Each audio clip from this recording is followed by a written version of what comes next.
আমরা আছি এখন আমরা হক কথা মন প্রাণ খুলে বলতে পারি, আগে তো বলতে পারতাম না। আগে হক কথা বললেই বলতো রাজাকার, তিনটা শব্দ বলবো, শুনবেন, রাজাকার, জঙ্গিবাদ, মৌলবাদ। আপনার ঠিক বলেন, কথা ঠিক আছে কিনা বলেন? আপনার সবাই শহীদ আল্লামা দেলোয়ার হোসেন সাঈদী হুজুরের নাম শুনছেন না? তো আসতে বলে তো, নাম শুনছেন না সবাই? উনি একটা মারাত্মক কথা বলতেন। উনি বলতেন যে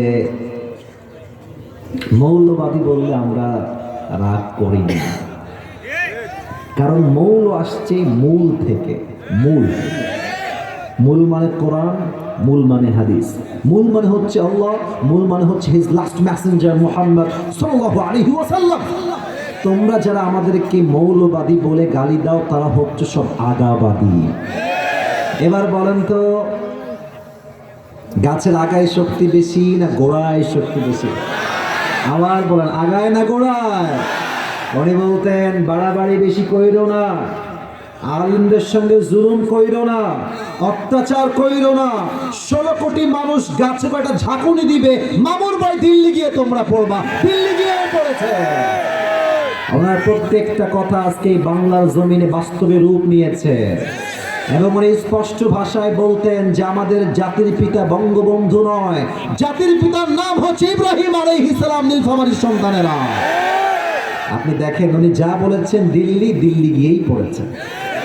তবে স্বামীর কোলে বউ গেলে স্বামীর শক্তিও বেড়ে যায়, বউয়ের শক্তিও বেড়ে যায়, তাই না?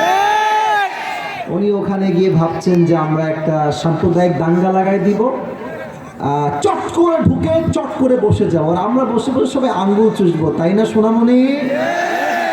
এত সোজা না। এই নীলফামারী কিন্তু রংপুরের মধ্যে পড়ে, তাই না? রংপুর হচ্ছে আমাদের বিভাগ।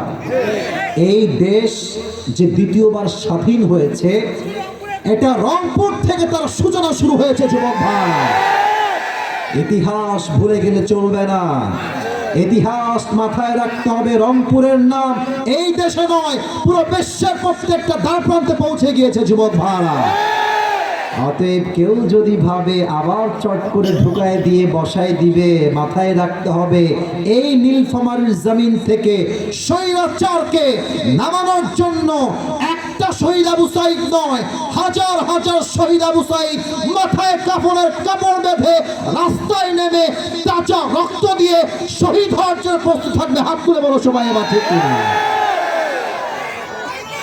আল্লাহ